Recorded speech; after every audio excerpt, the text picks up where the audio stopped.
Welcome to You Ought to Watch This Movie, the podcast about movies from the first decade of the 2000s, aka the aughts. Follow along and explore a movie from the aughts, getting unbridled opinions from two millennials. Sit back, relax, and enjoy one of the best decades in movies.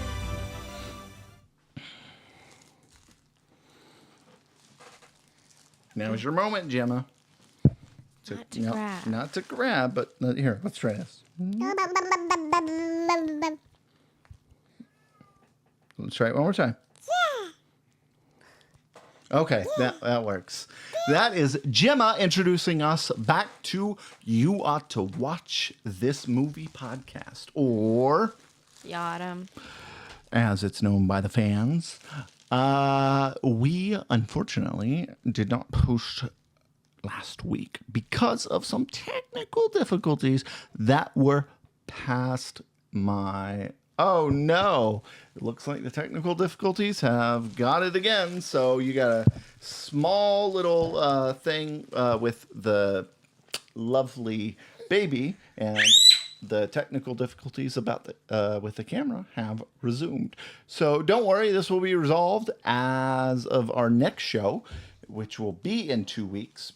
Maybe one if we're, feeling go at them, get them. if we can get the camera working. Yeah, we'll get it working. All right, I just got to flash the firmware. I thought it was working today, but it wasn't. And Gemma here is wanting to grab the mic. But other than that, what movie are we reviewing today? We are reviewing Serendipity from 2001. It released October 5th of 2001.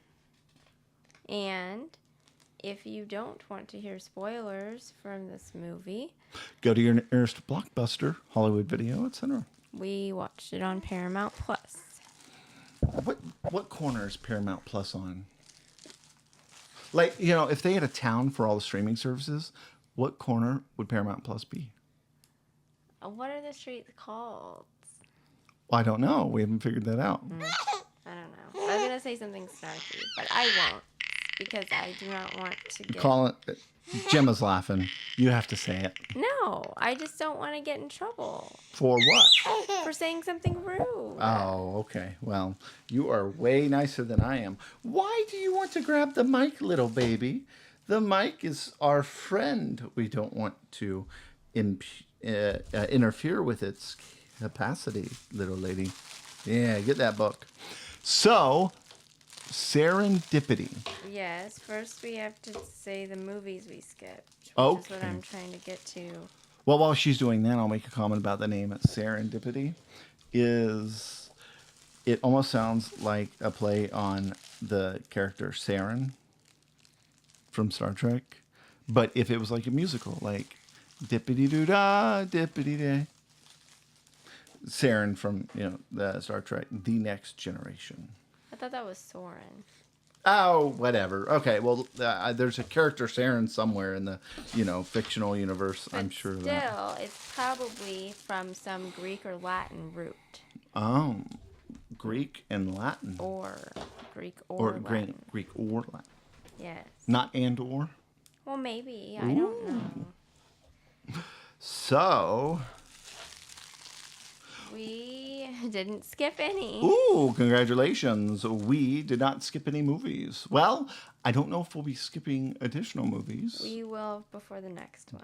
But we'll get to that next time. We watched a lot of trailers and then picked a couple movies. Because I said I would watch this if I was like, well, it's on a streaming service, so I think we should watch it. Yeah. And I said if it hadn't been, I would go back and watch it later. Yeah. And I made the decision to watch it based off of, okay, well, if Colin's going to watch it later, it'd be enjoyable for both of us to watch, today, in the sense that, like if I saw the movie trailer, it's not that I would want to watch it per se, but if Colin was like, well, I'm going to watch it, I'll be like, okay, that's a cool thing to do. And I wasn't necessarily disappointed. Okay, so trailer thoughts. Trailer thoughts. Even though it's been a hot minute since we watched a trailer, I have it up here. Okay. I feel like it'd be funny if I did a Michael Scott whenever he's trying to say something that he doesn't know. It's like PowerPoint. No, they had a voiceover at the end, right? Yes, Okay. that is on my notes. Yeah. Voiceover at end. Okay, good. I just want to make sure I'm tracking on the right thing. It screams rom-com or rom-drom-com, whatever you want to call it. I feel like if it's not a romantic comedy, then it's just a romance. Why can't it be all three? I guess I've never heard of that, but I guess it could be. Well, I thought that they did a nice job setting up the final voiceover in, I guess at this time they are moving away from voiceovers. Like in today's present day? Yeah. And so it was nice to see the creative editing to tell the story on its own, especially considering that everything past or everything before 2000 really had a voiceover. And I really think that was just because of what? Nothing. Because of editing capabilities expanding and then being able to let the actors tell the story themselves. But I was like, what was the lead actor's name? John Cusack. I knew that. I was going to say it, but I was like, if I'm wrong, I'm an idiot. But I felt like, okay, John Cusack's a funny guy. And then I don't know the lead actress, but I did know the other non-lead actress from Blue Blood. But we're not to the actors we know yet. I know. I'm just saying that these were my thoughts. Oh, okay. Because in my mind, I was thinking, okay, this takes place in New York City, right? Yes. Okay. And I was thinking, what if that's how she became DA? Yes, but she had a different name, so. Well, maybe she was in witness protection. Who knows? In New York City, no less. Okay. So I was excited to watch it. I thought that they did a good job setting up the story. You can't have the mic, baby. Am I forgetting something? Where's her book? She done dropped it. RUNNOFT. I got it. Oh, here we go. So, with that, what are your trailer thoughts? I will probably like this. Recognize people from the cast list. Weird to see John Cusack in this since we saw him in High Fidelity. And he was a cynical person in that movie. Right. And I feel like in The Office ladies would get upset, but I get him and Keanu Reeves confused a lot. Because I don't think they don't have any defining qualities. They both have dark hair. They both are from the same era, and I think their voices are Keanu Reeves, at least his voice is defining. But since I haven't watched all the John Wick movies, and I really only know Keanu Reeves from The Lake House, and then whatever 2 movies we saw him in for 2000. Yeah. Well, nonetheless I could see that. It's like Paul Rudd. You never know it's Paul Rudd. Well, you do. I'm the one that can't figure it out. That's why I said you never know. It's Paul I Rudd. thought you meant you as in the passive you, just generally. No. You never know. I guess I didn't enunciate it properly.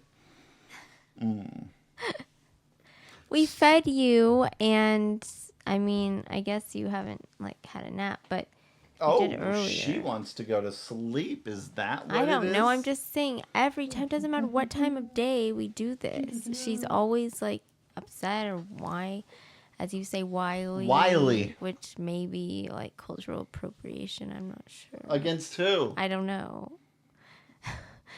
People who say that word. You're the type of person who gets cautious around every. Yeah, I don't want to make anyone mad, really. Yeah. Unless I really care about something. Yeah, like the structure of our podcast. We definitely don't want to get the Talkville people upset. Which, to be fair, we haven't listened to them in a hot minute. And, Like a year. yeah, and so it is possible that since Lex got booted off the show after, the next season they were reviewing, it is possible that he was like, oh, I don't need this anymore, and handed it off to Tom, and now it's well structured. We should check it out. I know. We don't take a lot of car rides anymore. As many. Or on our own. And then I'm like, oh, we have to catch up on Office Ladies too, because we didn't listen to them. Because if you didn't know, we have a baby, and like we have a baby? Yeah, we were just at home for several months without like going many places. So what do you think of that, Gemma? Can you say something? Oh, okay. All right. Very good. So, okay. What is our next step? Summary. After a meet cute, two strangers leave their love story to destiny. Does fate have their backs? Yeah, I don't think they intentionally left it to destiny, though. The girl did. But no, I'll make a comment here shortly. Okay, but the girl did. Yeah. That was her plan. She's like, let's just, my number blew away. Oh, That's no. a sign. If you can buy my elevator, or if you can buy we'll get to that in a minute, all right? I got some comments on that crap. Okay. So actors we know. Actors we know. Mr. John Cusack from movies that you may be familiar with if you watch his podcast called High Fidelity. And he was in that Say Anything movie from the 80s. Oh, yeah. Yeah. I can't believe I didn't put her on here. Oh, well, we'll figure it out. Okay. Jeremy Piven, who was his best friend. Mm-hmm. I know him from Chasing Liberty. Yeah, he reminds me of Devin. So I can't wait till we get to that movie. But it's an 04. Oh. 04, 03, or 04. Well, we got a couple years. Yeah. Oh, Okay. my. Okay, and we knew Bridget Moy. Oh, gosh. Moynihan. Moynihan, okay.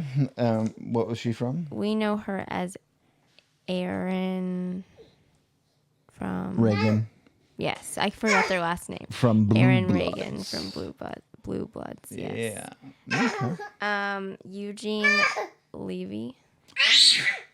Is it Levy or Levy? I don't know. I think it's Levy. And I think last time we said the opposite. I said Levy, and you said it's Levy. Oh, Levy. Yeah, Eugene Levy. Yeah, it's Levy. Whatever. Yeah, I don't know. Levy.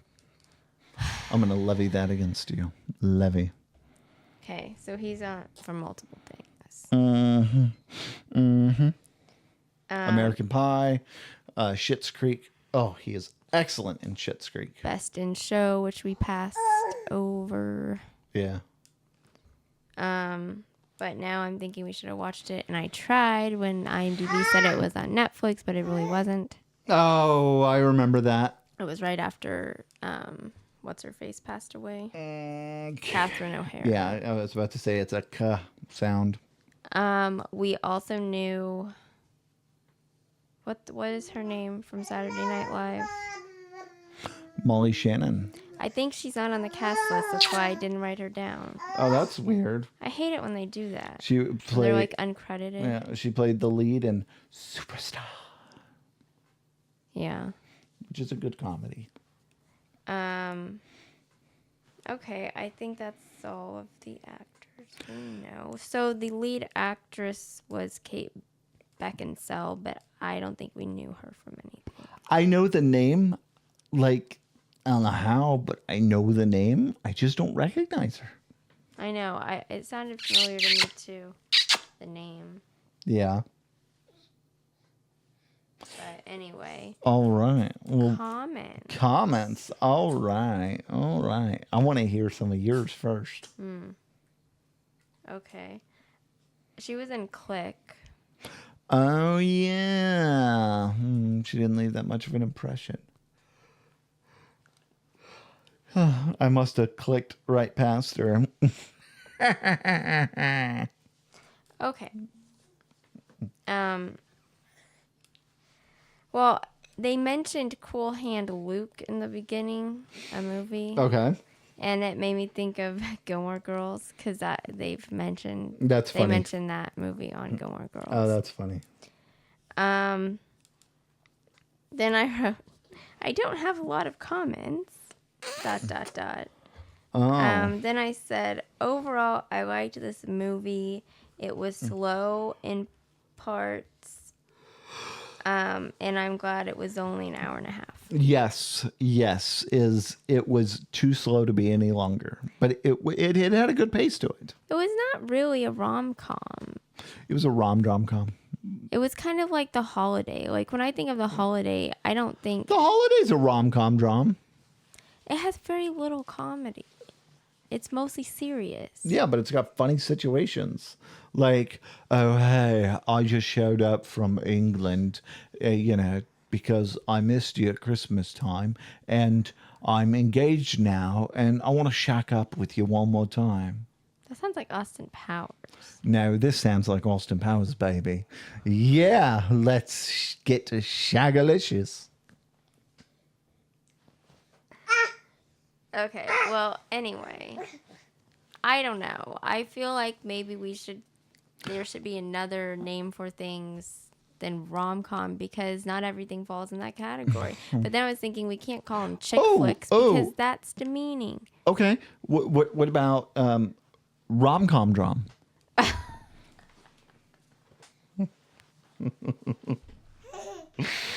She looked at me so earnestly like, oh, you have something? Oh, yeah, no one can see me. Ugh. I'm sorry. No one can see the baby either. You're missing out. I'm sorry. These technical difficulties will be resolved before the next podcast. Just watch next time. No video. No, it shall be. It shall be resolved. I know what I must do. Flash the firmware indeed. So, let's talk about the ridiculousness in this movie, all right? First off, all right, is... am I expected, like, okay, I get, like, how we met, like, and, like, I was dating someone at the time, all right? So I get that, all right? I get it. What I don't get is the, I know, right, Gemma? Is just the entire concept of her not accepting the reality of, like, first, like, she's like, oh, well, we're both seeing other people, but they both acknowledge the chemistry. But yet she can't acknowledge the fact that fate clearly brought them together. And then she goes on this diatribe about how, oh, I've got to ensure that my destiny is meant to be. And she puts her number on a piece of paper and wind blows it away. All right. And no matter the fact that it was, 5550129, by the way, fake number, is like, okay, yeah, that's realistic. But anyways, then the fact that, she's like, oh, it's a sign that we're not supposed to get together. And then they go into the Waldorf or whatever. Okay. Is that what it is? Waldorf. Thank you. I'm sorry. And they go into the Waldorf. Okay. And then she's like, oh, you know what? Let's do a litmus test to see if destiny's putting us together. And let's both get on separate elevators. And if we end up on the same floor, it's meant to be. All right. So they both picked 23, right? Which, all right, that's clearly something. But this little jackass child, and I say jackass because he was old enough to know better, goes in there and hits all the buttons like in Elf. All right. So in Elf, in case you didn't hear that correct. In Elf, not an elf. Well, I guess he was short enough to be an elf too, but I digress.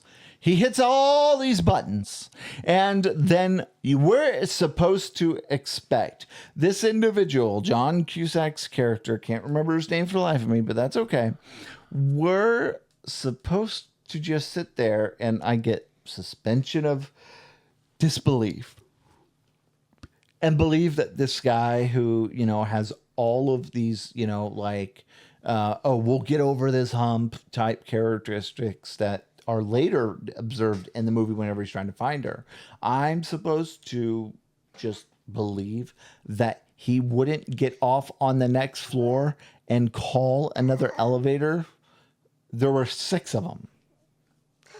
Or that he wouldn't have ran up the stairs, I get, some flights, because here's the irony is she was sitting up there waiting for him for way more time than one should have if they expected someone to get in the elevator, hit a button, and it take them to the correct floor.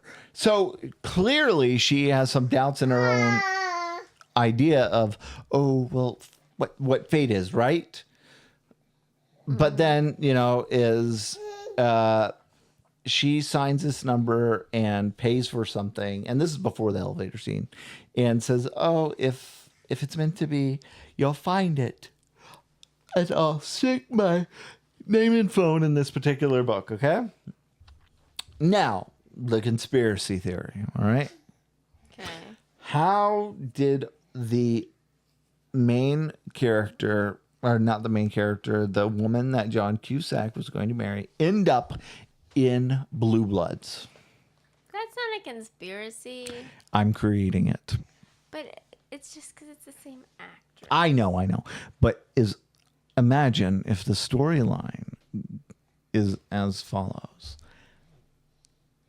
Aaron Reagan, formerly this girl's name, whatever it is so enraged by the betrayal of her fiance that she murders him and subsequently goes on the run, changes her name,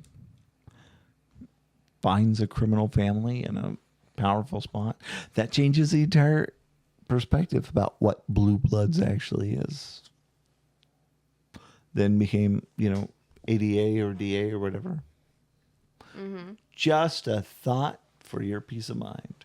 But all of that to say is that I enjoyed I enjoyed the humorous moments. I enjoyed the overarching plot line. I was reminded heavily that friend of John Cusack's character reminded me so much of Devin. Yeah. Oh my gosh.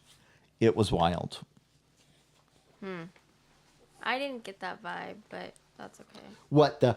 We can't stop. We're not going to stop. We got to see this through. Yeah. Oh, okay. And that was me mocking the guy on there, but... yeah. Oh, yeah. So, any other comments you got? What other comments? Let's see.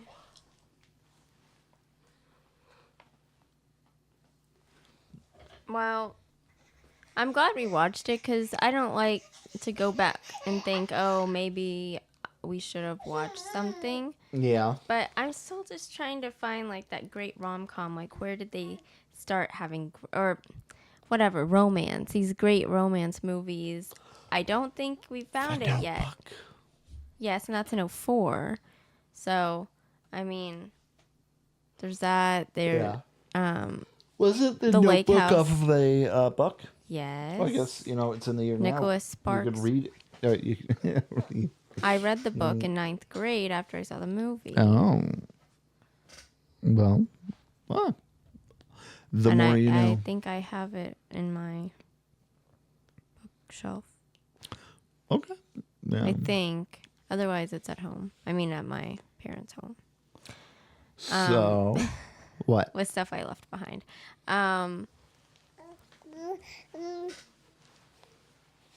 So, what? What do you rank it? Oh, what do I gave it 3.5 out of 5 stars. I'll give it 3 stars even. Right down the middle. Yeah, right. Well, 2.5 would be down the middle. But no, I'm kidding.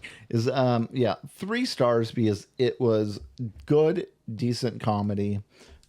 And yeah. I just, it's not something that I would watch, every single day, but like nothing else is on, I'd change to it and be like, oh, I know this drive. I know this place. Yeah. What other comments you got? I think I didn't really have a lot of comments. Oh. I mean, I was trying to watch it, but I didn't really have a lot of comments while we were watching it. So. Okay. Yeah. Well, that's fair. I think Gemma might want to say something before we head out. Okay. Let's see. Oh, Gemma. Do you have something to say to the audience?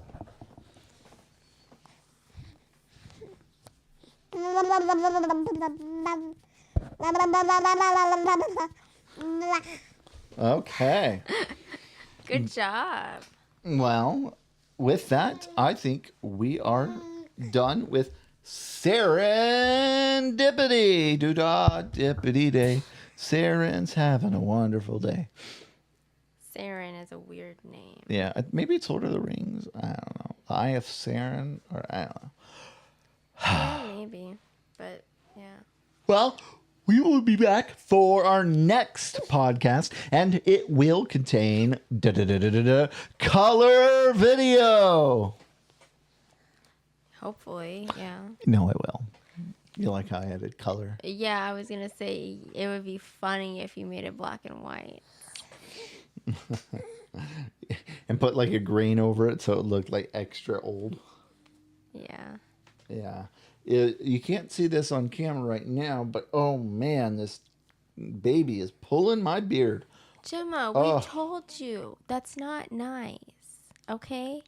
It's not. No. Not nice. Pet my beard like a cat. Pet.